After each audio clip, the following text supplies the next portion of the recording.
तो आज हम लोग बात करेंगे सतत विकास पे।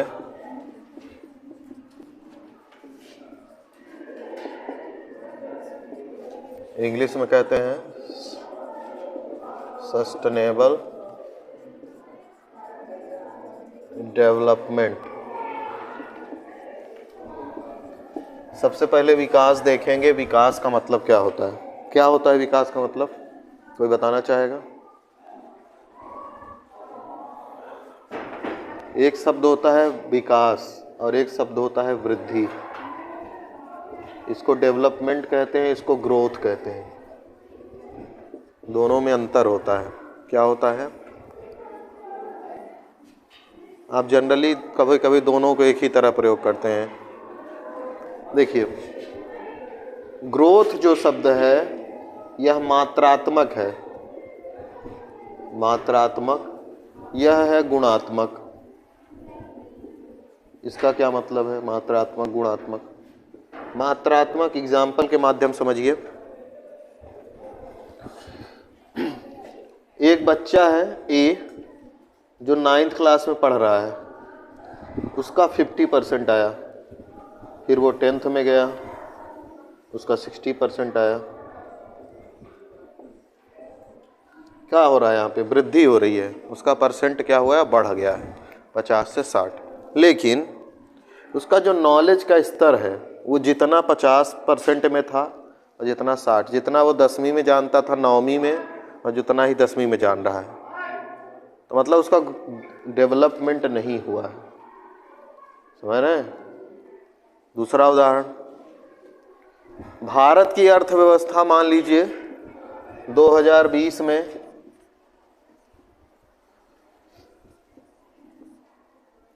6% से वृद्धि की, 21 में 8% हो गई। ठीक है, तो क्या हुआ? ग्रोथ हुआ। लेकिन जो लोग हैं भारत के, उनकी जो सुविधाएं हैं, जैसे कोई व्यक्ति ए था जो 2020 में भी एक टाइम खाना पाता था, 21 में भी एक टाइम खाना पा रहा है, तो विकास नहीं हुआ है। विकास जो है वह गुणात्मक का मतलब है कि वो क्वालिटेटिव है, क्वालिटी चेंज होगी उसमें। या तो जैसे किसी का अगर विकास हो रहा है तो उसका मतलब है कि अभी उसके पास जो भी सुविधाएं थी, जो भी उसके जीवन का स्टैंडर्ड था, लिविंग स्टैंडर्ड, अभी वो कच्चे मकान में रह रहा था तो अब पक्के में रह रहा है, तो वो विकास कहलाएगा, है ना। अभी वो साइकिल से चल रहा था, बाइक से चलने लगा है, तो वह विकास है उसके लिए। ये नहीं कि कोई 50 रुपये कमा रहा था अब 60 रुपये कमा रहा है तो उसका विकास है। वह वृद्धि होगी उसके पैसे में। लेकिन कोई बेरोजगार था, रोजगार पा गया, तो विकास है। बात समझ पा रहे हैं कि नहीं? तो जो वृद्धि है वो मात्रात्मक होगी, उसमें कुछ वैल्यू होगा, फैक्ट होगा कि हाँ इतने रुपए, इतना परसेंटेज, इतना कुछ, है ना। ग्रोथ रेट, इसीलिए आप लोग सुनते हैं ग्रोथ रेट क्या चल रहा है। लेकिन जो विकास शब्द है वह गुणात्मक है, क्वालिटेटिव है, उसमें कोई वैल्यू नहीं दिखेगी आपको। उसमें डेवलपमेंट में आपको परिवर्तन दिखेगा, सकारात्मक, है ना। जैसे आप लोग पढ़ रहे हैं, हर एक सेमेस्टर में बढ़ते जा रहे हैं, तो कुछ कुछ नई चीज़ें सीख रहे हैं। वो जो नई चीज़ें सीख रहे हैं वो आपका विकास है। जो आप परसेंटेज पाएंगे वो आपका वृद्धि होगा, है ना। तो हम यहाँ वृद्धि पे बात नहीं कर रहे हैं, विकास पे बात कर रहे हैं। इसीलिए आप देखते हैं कि आपके प्रधानमंत्री जी सबका साथ सबका विकास कहते हैं। सबका साथ सबका वृद्धि कहते हैं कभी नहीं। क्यों? क्योंकि विकास जो है वही जो है लोगों को गरिमामय जीवन देगा, अच्छा रहने का। इसीलिए जितनी योजनाएं चल रही हैं सब विकास की योजनाएं कहते हैं। उज्ज्वला योजना चल रही है, गैस सिलेंडर उपलब्ध करा दो, रसोई में खाना ना बनाना पड़े, धुएं में ना खाना बनाना पड़े, है ना। उजाला योजना चलाई गई कि एलईडी बल्ब का वितरण कर दो सब जगह, अच्छा प्रकाश मिले, है ना। और स्वच्छ भारत योजना चलाई गई। कई सारी योजना सब विकास के लिए चलाई जा रही हैं। जिससे कि लोगों का जीवन स्तर है वो क्या हो जाए, बेहतर हो जाए, है ना। तो विकास ये है। सतत विकास का क्या मतलब है? सतत मतलब क्या होता है? सतत मतलब लगातार, कंटिन्यूअस, है ना, हमेशा विकास होता रहे। लेकिन एक बात जानिए कि जो वृद्धि है वह जरूरी है, ग्रोथ जरूरी है, और ग्रोथ जो है, विकास और ग्रोथ एक दूसरे के पूरक हैं। जो विकास और वृद्धि है यह एक दूसरे को प्रभावित करते हैं, एक दूसरे के पूरक हैं, एक के बिना दूसरा संभव होगा ही नहीं। जैसे कोई ए पर्सन है, वो अभी 50 रुपए प्राप्त कर रहा है, ठीक है, डेली 50 रुपए कमा रहा है, तो वो जितना खर्च कर पा रहा होगा, मान लीजिए, ठीक है, उस मान लीजिए कि इसमें से वह 40 रुपए खर्च कर देता है, 10 रुपए वो बचत करता है ना, भविष्य के लिए, ठीक है। अब ये क्या है, उसका वृद्धि। अगर वह अब कितना प्राप्त करने लगे, बाद में मान लीजिए वह प्राप्त करने लगा कितना, 80 रुपए प्रतिदिन, तो ये उसके लिए वृद्धि हो गई है, 80 पाने लगा है, वृद्धि हो गई। अब वो पहले 40 खर्च करता था, मान लीजिए ज़्यादा से ज़्यादा खर्च करने लगा, 60 खर्च करने लगा, लेकिन अब उसकी सेविंग कितनी हो गई, 20 हो गई, है ना। यहाँ पे खर्च बढ़ा, खर्च बढ़ा तो वो कहाँ खर्च करेगा, थोड़ा अच्छा खाना में, अपने बच्चों को अच्छी स्कूल में भेजेगा, है ना, रहने के लिए अच्छी व्यवस्था करेगा। ये है डेवलपमेंट। तो वृद्धि हुई, फिर डेवलपमेंट हुआ। अब डेवलपमेंट हुआ, उसके बच्चे अच्छे क्लास में पढ़ रहे हैं, अच्छे स्कूल में पढ़ रहे हैं, अच्छी नौकरी पाएंगे, फिर अच्छा पैसा कमाएंगे, फिर वृद्धि होगी, फिर विकास होगा। तो वृद्धि विकास चलता रहता है, ठीक है ना। लेकिन जरूरी नहीं है कि अगर वृद्धि हो रही है तो विकास हो सकता है कि वह 70 रुपए खर्च कर दे, 10 ही रुपए बचाए, लेकिन जो एक्स्ट्रा 30 रुपए खर्च किया वह व्यर्थ हो, उसका कुछ पॉजिटिव इफेक्ट ना पड़ रहा हो, उसकी स्थिति पहले की ही जैसी बनी रहे। जैसे कुछ लोग कहते हैं ना गांव में कि मजदूर जो है, या ये कोई तंज नहीं है या किसी के ऊपर वो कटाक्ष नहीं है कि कमाते हैं और जाके शाम को पी लेते हैं, 100 रुपये पाए, 50 रुपये का दारू पी लिया, 50 रुपये ले गए घर, तो उसमें कुछ विकास थोड़ी ना हो रहा है। उनको आप 150 भी दे देंगे वो पी लेंगे, ठीक है ना, तो वो विकास नहीं होगा, है ना। ऐसा सब नहीं करते हैं, ये एक कहने की बात है। तो विकास गुणात्मक होता है, जिसका क्या होता है, वृद्धि और विकास क्या है, एक दूसरे से जुड़े हुए हैं। बात समझ में आई। तो सतत विकास का मतलब क्या है, ऐसा विकास जो हमेशा हम क्या करें, होता रहे, है ना। तो जब ये समस्या हुई, समस्या क्या हुई, विकास से काम नहीं चल रहा था, सस्टेनेबल डेवलपमेंट क्यों कहना पड़ा हमको। समस्या ये हुई कि हम लोग जब संसाधनों का प्रयोग करने लगे, और हम लोग बहुत समय से कर रहे हैं संसाधनों का प्रयोग, जब से इंसान है तब से प्राकृतिक संसाधनों का दोहन कर ही रहा है अपनी आवश्यकताओं के लिए। धीरे धीरे हमारी आवश्यकताएं बढ़ती गई, विश्व में जनसंख्या बढ़ती गई तो संसाधनों की डिमांड भी बढ़ती गई, और संसाधनों की मांग बढ़ती गई तो उसका उपयोग भी बढ़ता गया। ऐसे में क्या होता रहा कि शुरू में संसाधन, पृथ्वी में क्या है ना कि पृथ्वी, जैसे हम आपको बताए थे, होम्योस्टैटिक एक मैकेनिज्म होता है। क्या बताए थे उसका हिंदी, समस्थिति समायोजन। पर्यावरण जब पढ़ा रहे थे कि इकोसिस्टम के पास खुद ऐसी क्षमता है कि उसमें कुछ ऐसी पदार्थ, ऐसा मटेरियल आ गया जो पर्यावरण के आवश्यक नहीं है तो उसको नष्ट कर देता है। तो पृथ्वी जो है हर वर्ष रिसोर्स जनरेट करती, पृथ्वी में हर वर्ष संसाधन क्या होते हैं, उत्पन्न होते हैं, है ना। अब वह संसाधन सीमित है ना। वो जितनी जनसंख्या हमारी बढ़ती जा रही है उतने के लिए वो पूर्ण नहीं कर सकता, लेकिन हम लोगों की जनसंख्या तो बढ़ती ही जा रही है। तो हम लोग अधिक से अधिक संसाधन का प्रयोग करने लगे, जिससे पर्यावरण, पारिस्थितिकी का क्या होने लगा, नाश होने लगा। पहले क्यों नहीं होता था, क्योंकि पहले हमारे पास इतनी सुविधाएं नहीं थी, हेल्थ सर्विस नहीं था, है ना। हेल्थ सिस्टम सबसे ज़्यादा मजबूत किया हमने, जिसके कारण लोगों की मृत्यु होनी कम हो गई और लोगों की संख्या बढ़ती गई, है ना। आप जनसंख्या का अगर ग्रोथ देखेंगे तो हेल्थ में जब सुधार हुआ है तभी से जनसंख्या क्या हुई है, वृद्धि बहुत तेजी से। तो संसाधनों का जब दोहन ज़्यादा होने लगा तो बहुत सारी क्या होने लगी, समस्याएं उत्पन्न होने लगी।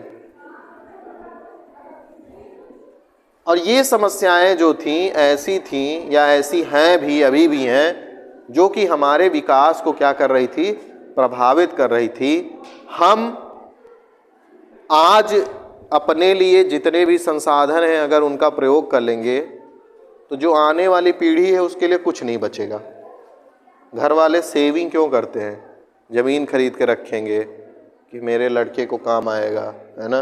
क्यों करते हैं, क्योंकि आने वाली पीढ़ी को कुछ मदद मिले। ऐसा हम क्यों करते हैं, क्योंकि हमको पिछली पीढ़ी से मिला भी है।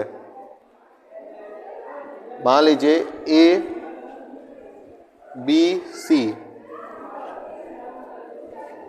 है ना। A व्यक्ति है जो अपने बेटे को 10 लाख रुपए देता है, ठीक है ना, अपनी मृत्यु के पहले, फिर उसकी मृत्यु हो गई तो B को 10 लाख रुपए मिला ना।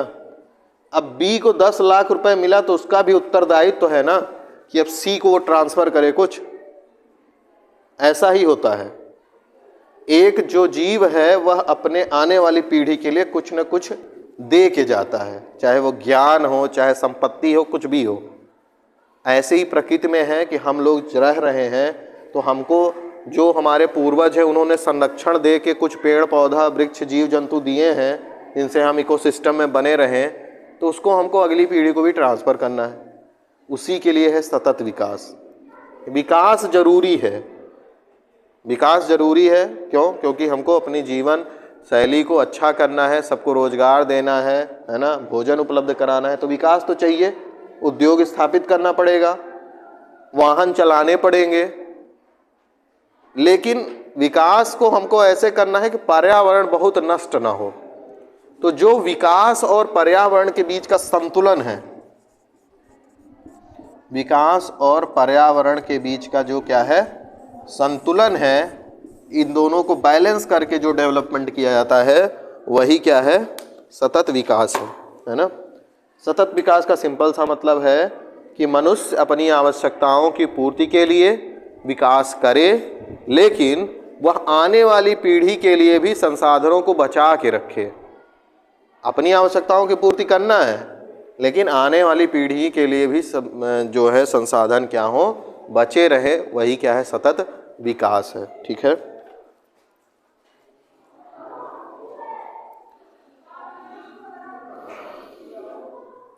तो इस शब्द का प्रयोग जो है ना, वैसे तो हम लोग बहुत पहले से करते आ रहे हैं। जैसे कल मैं आपको बता रहा था, हम लोग बहुत सारी पेड़ों की पूजा करते हैं, बहुत सारे जीव जंतुओं की पूजा करते हैं।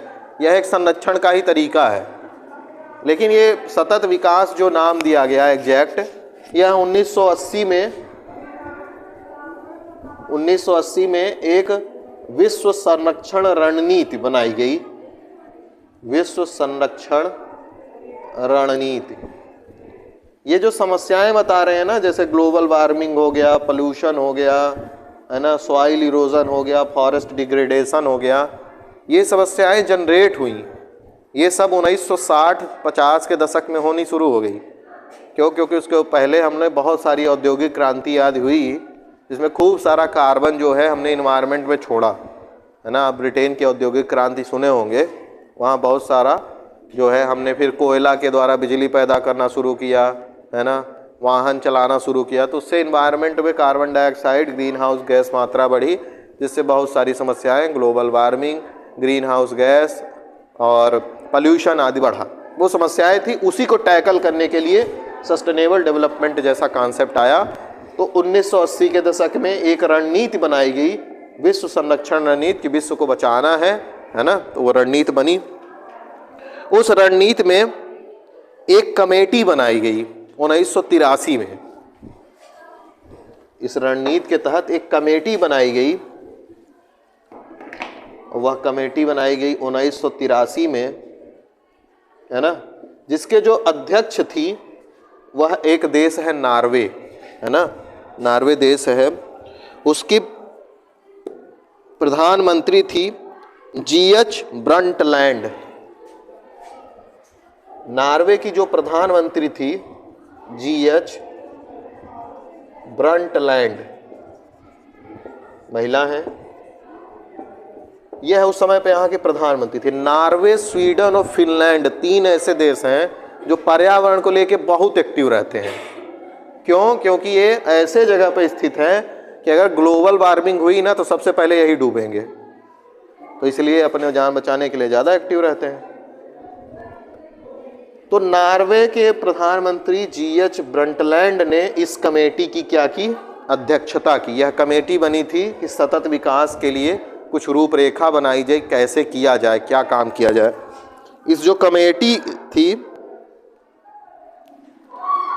उस कमेटी का नाम भी क्या था? Brundtland committee. ज़्यादातर जो अध्यक्ष होते हैं उन्हीं के नाम पर कमेटी का नाम रख दिया जाता है ना। जैसे स्वामीनाथन कमेटी है, तो ये कमेटी का नाम क्या था? ब्रंटलैंड कमेटी ही नाम पड़ा। फिर इसने कमेटी क्या करती हैं?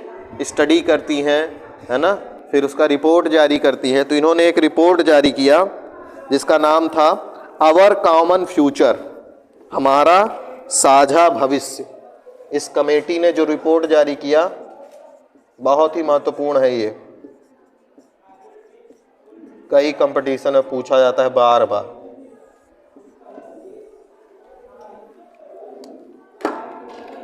हमारा साझा भविष्य,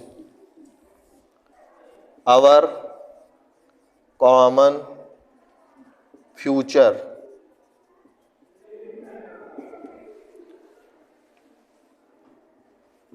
तो आवर कॉमन फ्यूचर, यह जो रिपोर्ट है वह जारी हुई और जिसे प्रकाशित जो किया गया वह 1987 में किया गया। इस रिपोर्ट को प्रकाशित कब किया गया? 1987 में।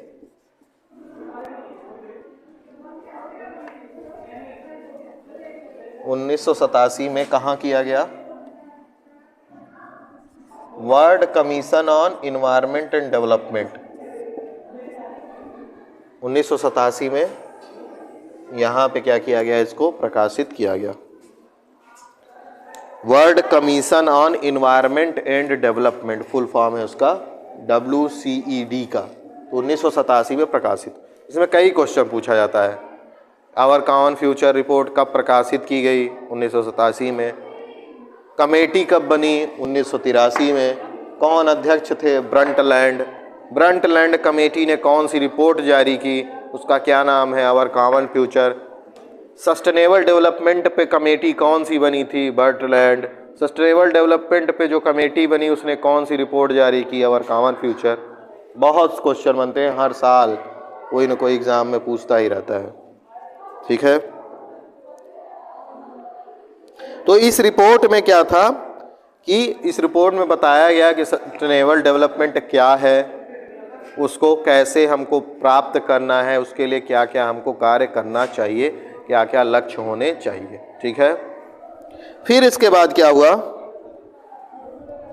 तो इसमें जो जीएच ब्रंटलैंड है उन्होंने सस्टेनेबल डेवलपमेंट की परिभाषा दी, उसको मैं आपको सुना रहा हूँ कि सतत विकास एक उपागम है।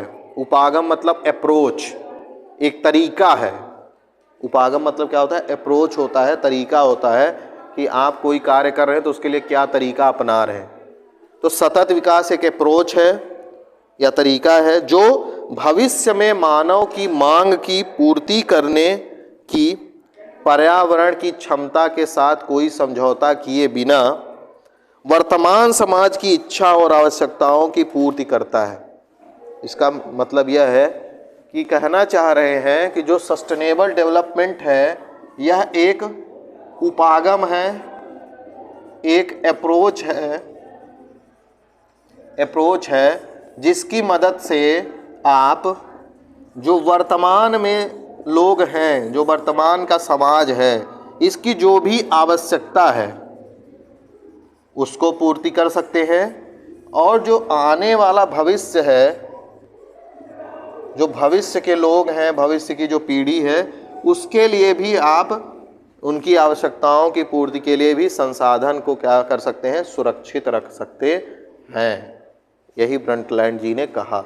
यही सतत विकास की परिभाषा भी है।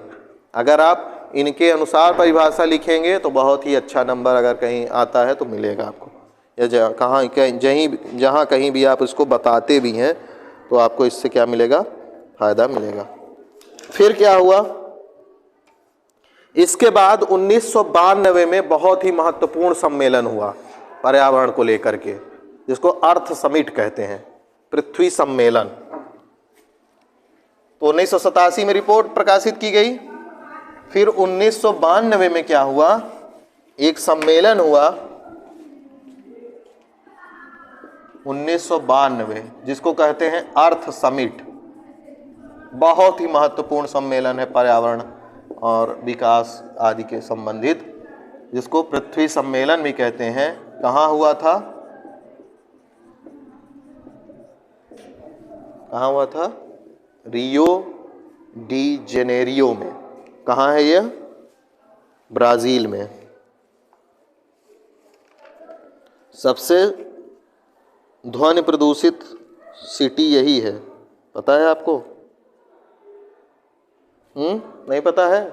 रियो डी जेनेरियो सबसे ज़्यादा ध्वनि प्रदूषित वाला शहर है, सबसे ज़्यादा ध्वनि प्रदूषण है। ब्राज़ील की एक सिटी है रियो डी जेनेरियो, जहाँ पे 1992 में अर्थ समिट हुई, पृथ्वी सम्मेलन हुआ, जिसका पूरा नाम क्या था, इसको रियो सम्मेलन भी कहते हैं, है ना? क्यों? क्योंकि रियो डी जेनेरियो में हुआ था, रियो सम्मेलन। और इसका एक और नाम है जो ऑफिशियल नाम था, वह था पर्यावरण एवं विकास पर संयुक्त राष्ट्र सम्मेलन, UNCED, United Nations convention on environment and development. UN से यूनाइटेड नेशंस, कन्वेंशन सम्मेलन, convention on environment and development. तो एक सम्मेलन हुआ 92 में, अर्थ समिट कहते हैं, जिसमें क्या हुआ, क्या वो महत्वपूर्ण है। इसमें जो है बहुत सारे चीज़ों पे बात की गई। मुख्य चीज़ें 3 थी जिनके इर्द गिर्द इसमें मीटिंग में बात हुई। पूरे विश्व के लोग जुड़े हुए थे। मीटिंग होती है, हर साल होती है ना, अलग अलग नाम से। न्यूज़ अगर फॉलो करते हैं, आपको इन्वायरमेंट पढ़ रहे हैं तो न्यूज़ को फॉलो करना चाहिए, है ना। तो जैसे इसमें मुख्य रूप से 3 मुद्दों पे बात हुई। एक तो जलवायु परिवर्तन, दूसरा जैव विविधता, और तीसरा है सतत विकास। तो इस सम्मेलन पे 3 मुद्दों पे क्या हुई, बात हुई। एक तो जलवायु परिवर्तन, क्लाइमेट चेंज, दूसरा जैव विविधता, और तीसरा सतत विकास।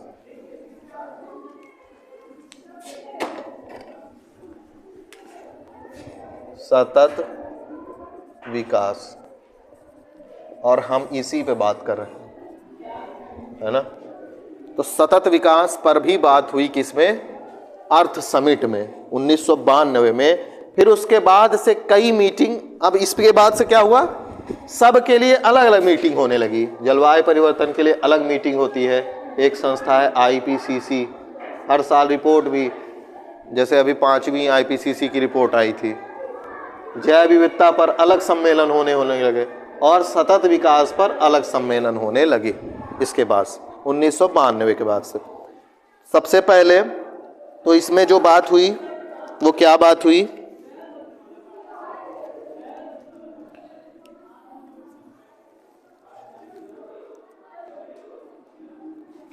इसमें जो बात हुई 1992 में, तो इसमें एक कार्य योजना बनाई गई। जैसे 1992 कौन सी सदी में है, 20वीं सदी में। हम लोग किस सदी में है, 21वीं सदी में है।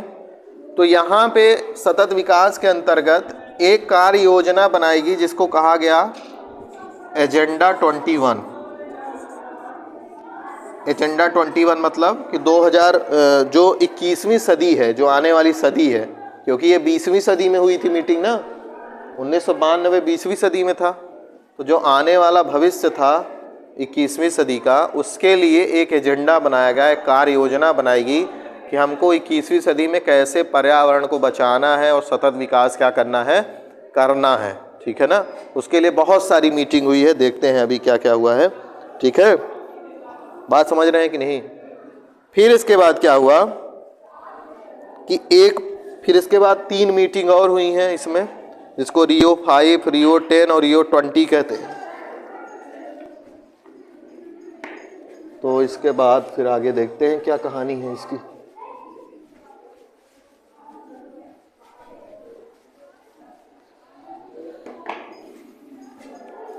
तो 1992 के बाद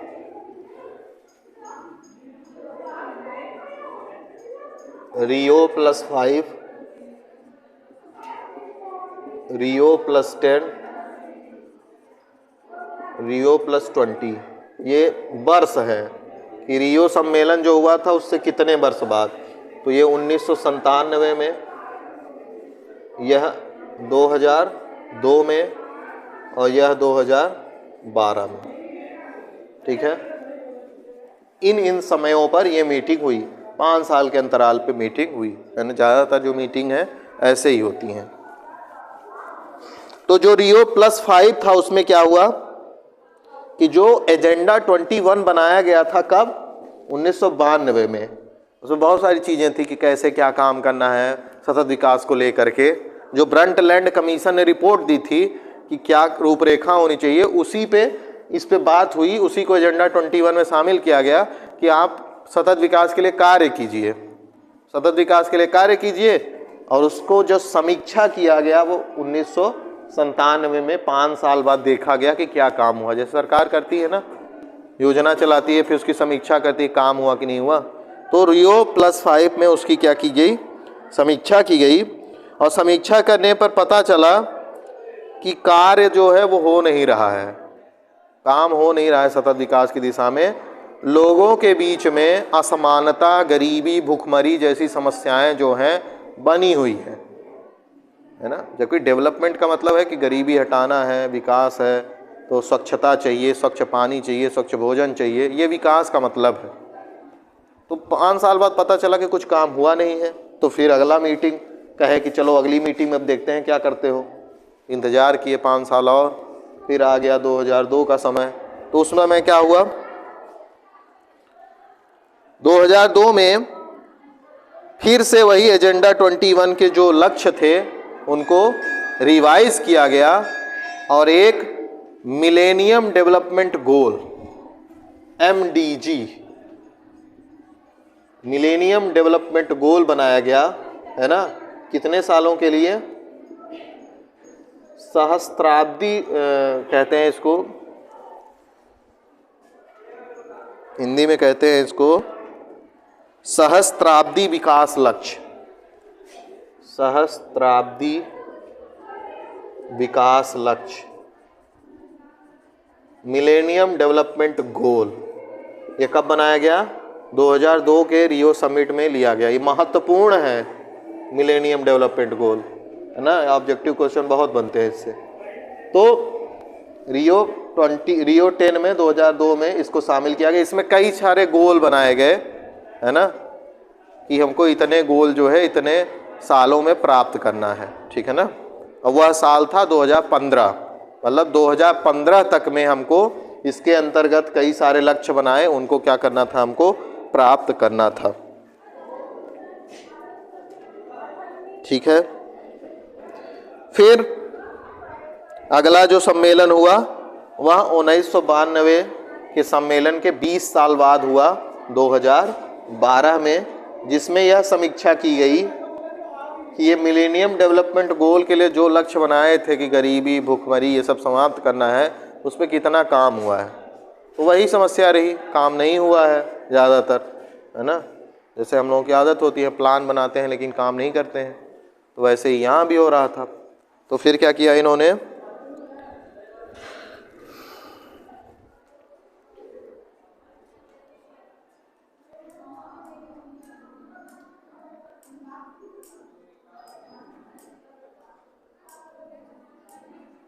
यहाँ इस सम्मेलन में 3 चीज़ों पर मुख्यतः बात की गई थी। एक तो था गरीबी में कमी लाना है ना, क्योंकि गरीबी एक ऐसा शब्द है जो हमारी समस्त समस्याओं का कारण है। अगर किसी के पास गरीबी है तो वो हर समस्या को झेल रहा है। फिर स्वच्छ ऊर्जा पे बात की गई है ना, उसी समय से देखेंगे solar energy, solar panel, wind energy, इन सब पे काम बहुत बढ़ा है ना, ठीक है। फिर उसके बाद सोशल और इकोनॉमिक डेवलपमेंट और पर्यावरण के बीच जो संतुलन था उस पर भी बात की है। तो 3 मुख्य बिंदु थे इस मीटिंग में जो इन पर बात हुई 2012 में। किसमें, गरीबी को कम करना है, स्वच्छ ऊर्जा पे काम करना है, और सोशल और इकोनॉमिक जो डेवलपमेंट है और पर्यावरण के बीच में जो संतुलन है उसको क्या करना है, बरकरार रखना है। और यहाँ पे 2 और मुख्य बिंदुओं पर फोकस किया गया। एक ग्रीन इकोनॉमी शब्द निकल के आया यहाँ से, ग्रीन इकोनॉमी, हरित अर्थव्यवस्था। आप लोग ग्रीन शब्द बहुत देखते होंगे, ग्रीन इकोनॉमी, ग्रीन रिवॉल्यूशन, ये सब सुनते रहते हैं। ग्रीन शब्द जहाँ भी आए वहाँ पे समझिए कि वो पर्यावरण को सकारात्मक रूप से प्रभावित करने वाली बात है। पर्यावरण को नुकसान नहीं होगा उससे। जैसे इकोनॉमी का मतलब क्या है, हम उद्योग स्थापित करते हैं, परिवहन के साधन बनाते हैं, लोगों को रोजगार मिले, लोगों को भोजन उपलब्ध कराएं, यही ना अर्थव्यवस्था है। इनकम और खर्च को देखते हैं, आय और खर्च देखते हैं अर्थव्यवस्था में।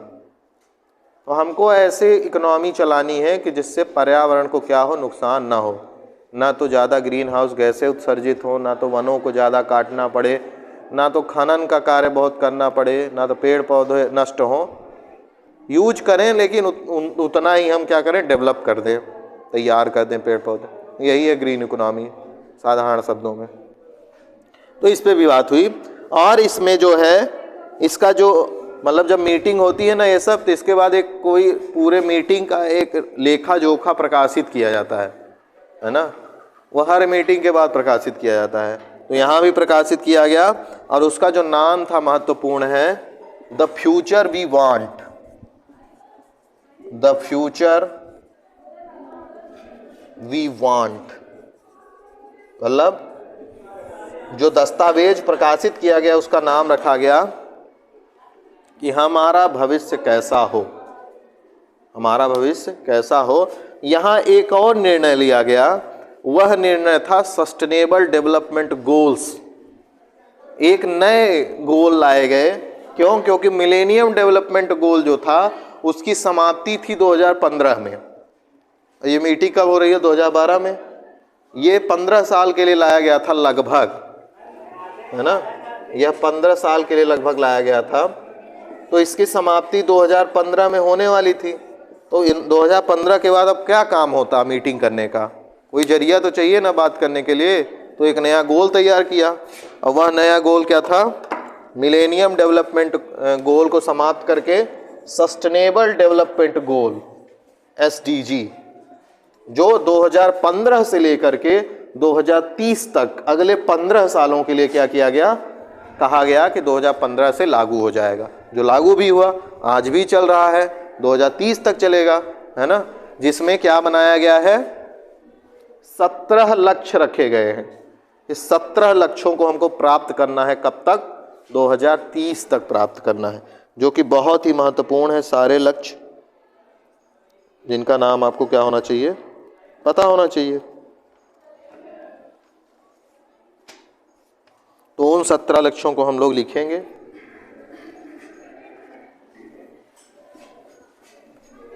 और इसी के बाद यह समाप्त हो जाएगा।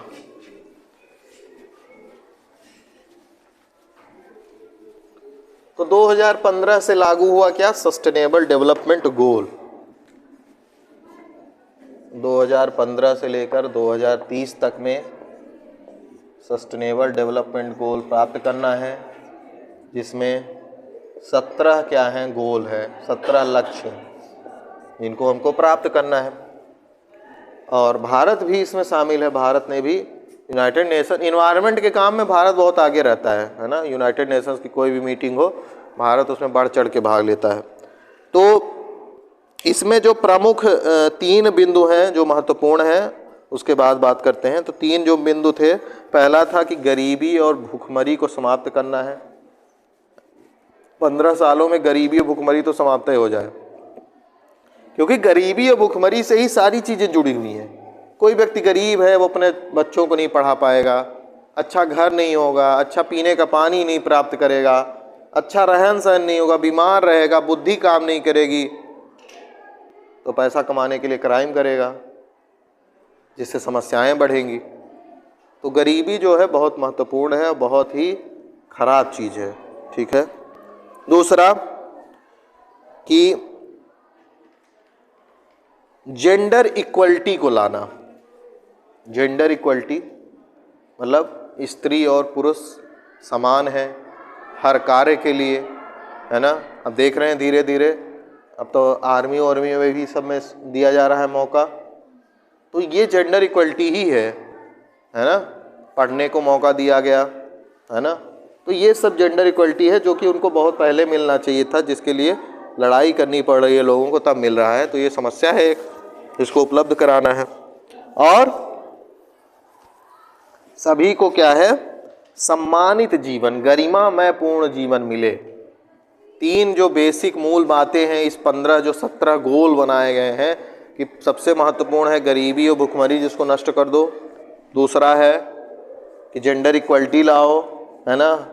यानी कि वही काम महिला कर रही है तो 50 रुपये दो, वही काम पुरुष कर रहा है तो 100 रुपये दो। ऐसा नहीं होना चाहिए। और गरिमा पर पूर्ण जीवन हो। विश्व के जितने भी लोग हैं सब प्राकृतिक रूप से ही प्रकृति के ही हैं, तो सबको समान संसाधन मिलने चाहिए ना। कोई 2000 करोड़ का मालिक है, कोई 2 रुपये का भी मालिक नहीं है, तो ये समस्या है ना।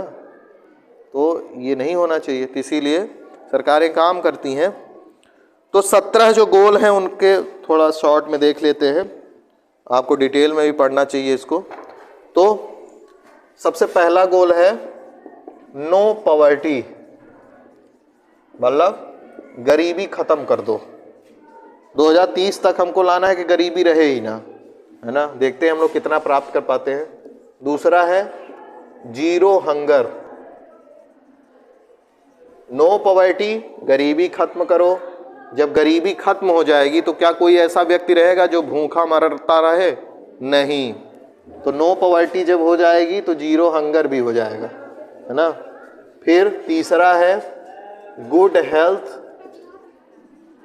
Health and well being.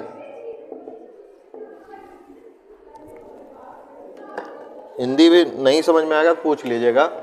Zero hunger मतलब भूखमरी समाप्त, नो पॉवर्टी गरीबी समाप्त, गुड हेल्थ अच्छा स्वास्थ्य और अच्छा जीवन, है ना। अच्छा स्वास्थ्य अच्छा जीवन। तो अगर गरीबी नहीं है, भूखमरी नहीं है, तो लोगों का स्वास्थ्य अच्छा होगा कि नहीं होगा? अच्छा खाना मिलेगा, अच्छा सब कुछ मिलेगा, तो स्वास्थ्य भी अच्छा होगा, है ना। तीसरा क्या है इसमें? Good health and wellbeing. तीसरा है इसमें क्वालिटी एजुकेशन। अगला है चौथा क्वालिटी एजुकेशन, मतलब गुणवत्तापूर्ण शिक्षा देनी है। अगर कोई व्यक्ति गरीब नहीं है, भूखमरी से नहीं ग्रसित है और उसका स्वास्थ्य भी अच्छा है, तो जब स्वास्थ्य अच्छा है तो पढ़ने भी जाएगा तो क्वालिटी एजुकेशन मिल सकती है उसको, है ना। पैसा होगा तो आप जाके ऑक्सफोर्ड यूनिवर्सिटी में भी पढ़ सकते हैं, नहीं तो अनपरा के अवधूत भगवान कॉलेज में आके पढ़ना ही पड़ेगा, मजबूरी है ना। पांचवा है अवधूत भगवान नाम कोई बेकार कॉलेज नहीं है, वो तो मैं ऐसे ही कह दिया हूँ, दिल से मत है। जेंडर इक्वालिटी बहुत ही अच्छा कॉलेज है। ऐसा ही अनुशासन मुझे कहीं नहीं दिखाई देता कॉलेज में, और अच्छी बात है। ऐसा अच्छी बात है, कम से कम यहाँ क्लासेस तो चल रही हैं। बहुत से कॉलेज हैं जहाँ पे क्लासेज ही नहीं चलती। तो अगला क्या है, जेंडर इक्वालिटी। जब इंसान पढ़ेगा तभी न जानेगा कि स्त्री और पुरुष में कोई भेदभाव नहीं होता है, सब प्रकृति ही निर्मित करती है। पुरुषों को कोई स्पेशल पावर सुपरमैन बना के नहीं भेजती है प्रकृति, महिलाएं भी उतने ही योग्य हैं जितने पुरुष हैं। तो जेंडर इक्वलिटी की बात होगी 5वें गोल में। छठा गोल जो है वो क्या है, clean water and sanitation. Hindi में इसको कह सकते हैं आप, इसमें नोट्स में है, स्वच्छ पानी और सबके लिए क्या हो, अच्छा सुरक्षा, स्वास्थ्य संबंधित बात। सैनिटेशन देखते हैं आप लोग, सैनिटेशन पे बहुत बात हो रही है आजकल, है ना। तो स्वास्थ्य के साथ में हमको सैनिटेशन, जैसे कोविड-19 जैसी बीमारियां जो आ रही हैं उनमें सैनिटेशन ही हमको बचा सकता है। एक दूसरे से दूरी बना के रखें, मास्क लगा के रखिए आप लोग, है ना, क्योंकि कोविड-19 जो है धीरे धीरे बढ़ रहा है, तो उससे हमको बचना है। फिर बचे रहेंगे तब ना आगे जेंडर इक्वलिटी ये सब बात करेंगे। जिंदा ही नहीं रहेंगे तो क्या ही जेंडर इक्वलिटी। जाना है, जाओ, हम इसको लिखा देंगे। 7वां गोल क्या है, affordable and clean energy. Affordable and clean energy. Clean energy चाहिए, स्वस्थ ऊर्जा, मतलब स्वच्छ ऊर्जा चाहिए, स्वच्छ ऊर्जा। लेकिन ऐसा ना हो कि सब खरीद ना सके, ऐसा हो कि सब खरीद सके ना, तब ना पर्यावरण सुरक्षित होगा। बड़े बड़े लोग, 2-4 लोग हैं जो अच्छी स्वच्छ ऊर्जा, हाइड्रोजन फ्यूल का, सोलर पैनल का प्रयोग कर पा रहे हैं। बाकी जो 120 करोड़ में 100 करोड़ लोग हैं वो तो वही चूल्हा जलाएंगे, तो क्या ही पर्यावरण बचेगा। तो सब खरीद पाएँ तब ना होगा काम। तो वो है अफोर्डेबल, मतलब वही होता है कि अफोर्ड कर पाए। सब लोग ऑक्सफोर्ड थोड़ी ना जा सकते हैं, तो यही है, नहीं जा सकते हैं। अगला है इसमें 8वां गोल है decent work and economic growth. Decent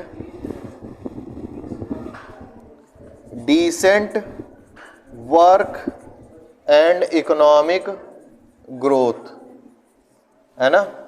9वां goal है इसमें industry, innovation and infrastructure. Industry, innovation and infrastructure. Decent work and economic growth. 10वां है रिड्यूस्ड इनइक्वालिटीज। रिड्यूस्ड इनइक्वालिटी मतलब कि जो इनइक्वालिटी है उसको कम करना है। कोई 10 लाख महीना कमा रहा है, कोई 10 रुपए महीना कमा रहा है, तो उसके बीच में जो गैप है उसको क्या करना है, कम करना है। अगला जो 11वां गोल है वह क्या है, 11वां गोल है sustainable city and communities. Sustainable cities and communities, यही है स्मार्ट सिटी, है ना। जितने भी योजनाएं चल रही हैं 2015 के बाद से, अगर आप इन सब गोलों को ध्यान से देखेंगे, गोल्स को, तो कहीं ना कहीं इन्हीं से वो योजनाएं चल रही हैं। क्यों? क्योंकि सरकार के ऊपर भी दबाव है ना। हर एक देश का कर्तव्य है कि इन लक्ष्यों को प्राप्त करना है। 2030 में उनको हर साल रिपोर्ट देनी होती है कि हम इतना काम कर चुके हैं, तो दबाव रहता है। इसीलिए देख रहे हैं आप लोग, गरीबी से बचने के लिए कई योजनाएं, शिक्षा के लिए इतनी योजनाएं, है ना, सब योजनाएं चलाई जा रही हैं। तो आपको ये 17 गोल अगर ध्यान में हैं तो आप कोई भी उत्तर लिखिए, कम से कम इसका उसमें जिक्र करिए कि हाँ ये वाला गोल, जैसे गरीबी पे ऐसे लिख रहे हैं निबंध, तो आप कोट कर सकते हैं कि सस्टेनेबल डेवलपमेंट गोल का जो पहला लक्ष्य है वो है नो पॉवर्टी।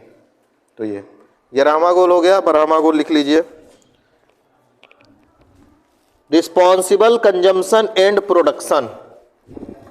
12वां गोल जो है, अरे ये तो पेन को काम ही नहीं कर, responsible consumption and production, responsible consumption and production मतलब कि उत्तरदायित्वपूर्ण आप एक तो उपभोग कीजिए, ये नहीं कि आपके पास पैसा है तो सब कुछ खा जाइए, कुछ बचे ही ना दूसरों के लिए, और उत्पादन भी उसी के हिसाब से कीजिए ना जितनी ज़रूरत है। ये नहीं कि खाद डाल डाल के ज़मीन बर्बाद कर दीजिए और एक ही दिन में एक ही साल में सोचे कि पूरा पैदा कर ले, अब तो उससे फिर दोबारा तो पैदा नहीं कर पाएंगे, तो ये गड़बड़ा जाएगा काम। 13वां जो है इसमें क्लाइमेट एक्शन, क्लाइमेट एक्शन मतलब जलवायु को नहीं भूल जाना है, क्लाइमेट पर भी काम करना है। 14 गोल जो है इसका, life below water, life below water. ऐसा नहीं है कि हम लोग केवल ज़मीन पर रहते हैं तो पानी के भीतर रहने वाले जीवों को भूल जाएं, उनके ऊपर भी उनके लिए भी हमारी जिम्मेदारी है। ये नहीं कि पन्नी ले जाके फेंक दे पानी में और मछली उसको खा ले और मर जाए वहीं पे। तो ये हमारी जिम्मेदारी है कि हम जो कचरा फैला रहे हैं वो पानी में ना जाए, है ना। बहुत सारे जीव स्ट्रॉ पीते हैं काफ़ी मज़े से, कोल्ड कॉफ़ी लिया, KFC में गए, मैकडी बर्गर गए, वहाँ खाए पिए, लेके कप घूम रहे हैं, फेंक दिया। वो स्ट्रॉ गया किसी पक्षी के नाक में घुस गया, गले में फंस गया, वो सांस ही नहीं ले पा रहा है, मर गया। बोतल लिए, कोल्ड ड्रिंक पिया, फेंक दिया, वो उसके चोंच में फंस गया, मुँह ही नहीं खोल पा रहा है। तो हम तो मज़े से कोल्ड ड्रिंक पी के चले गए, वो बेचारा मर गया। तो ये सब नहीं होना चाहिए। 15वां क्या है गोल, लाइफ ऑन अर्थ। सबसे पहले देखिए ये सब ऐसा नहीं है कि रैंडम रख दिया गया है, ये जैसे जैसे आप बढ़ेंगे ना वैसे वैसे ही इनका स्तर जो है, मतलब जो सबसे पहले गोल है वो ज़्यादा इम्पोर्टेंट है।